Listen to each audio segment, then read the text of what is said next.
This is Alexander Scott, a member of LANS, presenting this edition of our weekly updates.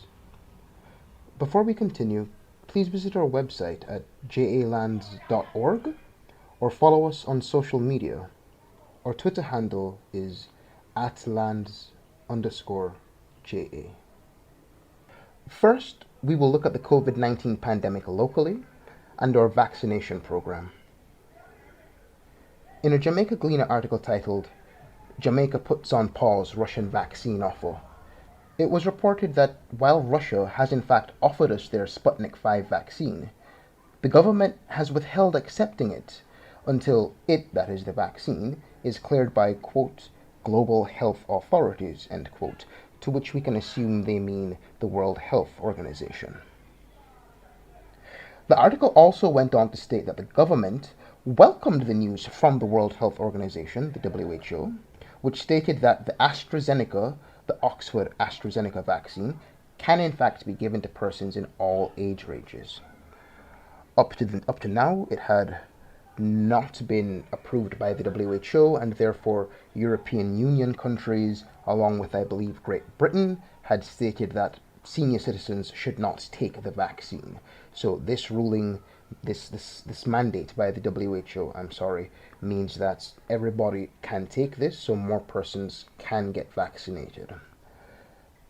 It continued, the article that is, by noting that Jamaica is preparing to access up to 250,000 vaccines under the COVAX facility, and that this AstraZeneca vaccine is going to be a part of that facility. Now, this temporary refusal, even if it is pending international clearance, the temporary refusal of the Russian vaccines, that is, comes as we as a country are currently experiencing a spike in cases, and we are yet to begin our vaccine rollout. This also comes shortly after the British medical journal The Lancet advised that the Russian vaccine is up to 92% effective, which is in the range of all the other drugs which have in fact been approved. We at LANS hope that the government is not engaging in vaccine nationalism, the type of which is being stoked by the United States and the European Union. We hope that rather than following the dictates of Washington, who have been vocally critical of this Russian vaccine, which St. Vincent is now importing and whose premier has now taken the vaccine, that the administration is simply being overcautious and, like they say, are waiting on the WHO mandate. An issue as urgent as this must see our political leaders rise to the occasion. And if it is in our best interest to engage with nations who the United States or nearest trading partner are not friendly with or towards, we must do it. Our health must not be a political pawn for any other country, and it must not be held to ransom by anybody. Staying with COVID, this time in an article from the Jamaica Observer titled, "Senior Citizens Say They Trust the Efficacy of COVID Vaccine," elderly citizens who were interviewed after Dr. Christopher Tufton said that senior citizens and frontline workers will be among the 16% to get vaccinated first, stated that they have no issues with the vaccine and are in fact eagerly awaiting it. The persons interviewed noted that with them being in the most vulnerable populations, or at least in part of the vulnerable population, and with them needing to be on the road, be it for work or to be around family, and again, the need to be around people, a lot of them are taking care of grandchildren and other persons. They feel the need for the vaccine and the need for them to get vaccinated in general is urgent, especially with elderly people making up the bulk of the COVID fatalities. Now, Loop News ran an interesting article titled "Golding Slams Multi-Million-Dollar Vaccine Marketing Spend," and in that, the opposition leader questioned if the monies, which amounts to some $442 million, being used in a sensitization campaign, could not instead be used for the purchasing of vaccines. He noted that with at least 70% vaccination being viewed as normal, and with only 16% set to get vaccination as the initial target, he was wondering about the logic behind this move. Now, these 2 points, these two articles, the senior citizens and Golding questioning the marketing, they're linked in my estimation. While Golding raises an excellent point about the size of the campaign, the size of the cost of the campaign, which then raises questions about how, if at all, the state media agencies such as JIS are being used during this pandemic. We can't forget that the anti-vax movement has in fact taken a firm hold in this country, as seen just the other day when the Minister of Health was giving his reasons for why we have a low uptake of HPV vaccinations. And therefore the state must, by necessity, engage in some form of sensitization and an education program. To this end, I think we could use the elderly population who, having more trust in a vaccine and seeing the need in having to take the vaccine, and also having a more intimate relationship with the members of the public who are skeptical. After all, it is their children and grandchildren. They can encourage them to take this vaccine. As it relates to our low initial targets, this could be answered by looking beyond the COVAX facility and engaging with countries such as Russia, who I mentioned earlier, nations such as China, and nations such as Cuba, nations such as India, who have said that they are waiting to hear from Jamaica about what are we going to do with the vaccine that they're offering.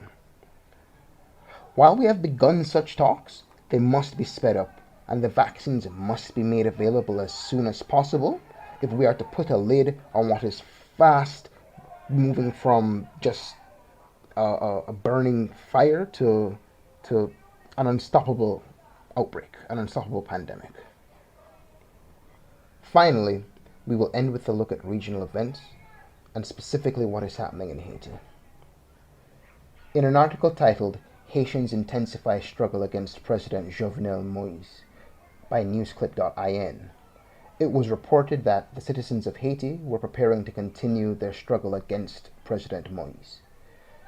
This struggle, the article reports, dates back to 2018 when protests erupted against state corruption and the neoliberal rule, which has led to further social and economic crises.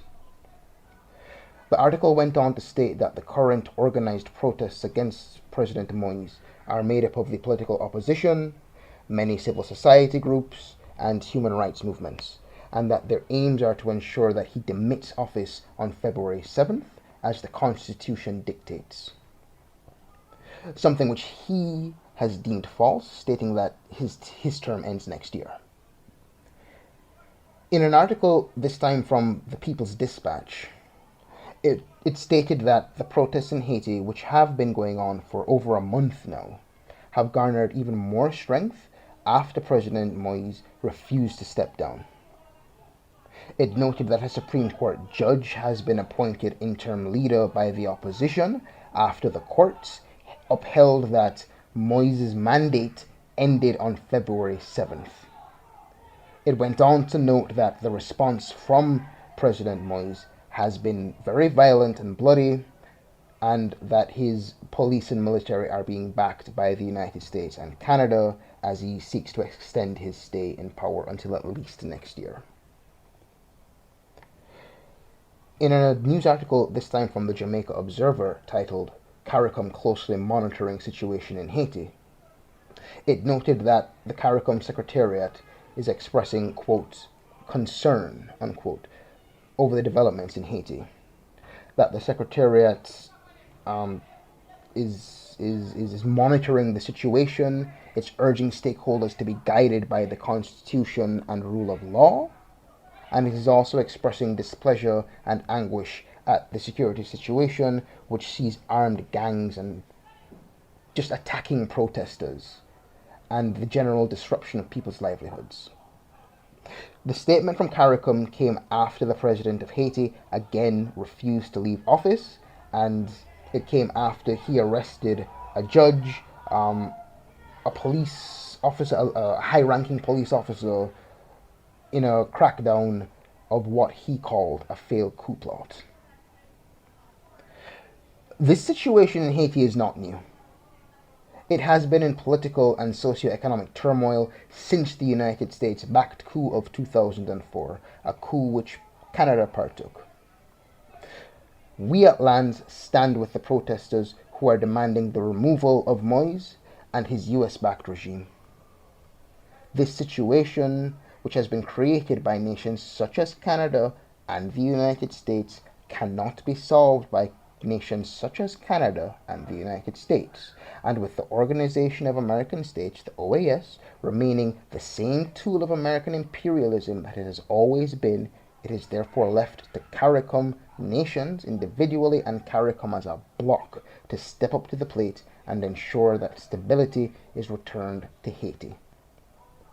The Haitian people, through the ballot box, have continually voted for the successor parties of Aristide, and they have continually called foul since the elections post-earthquake, which were mired in corruption and saw the handing of power over to the United States anointed candidate.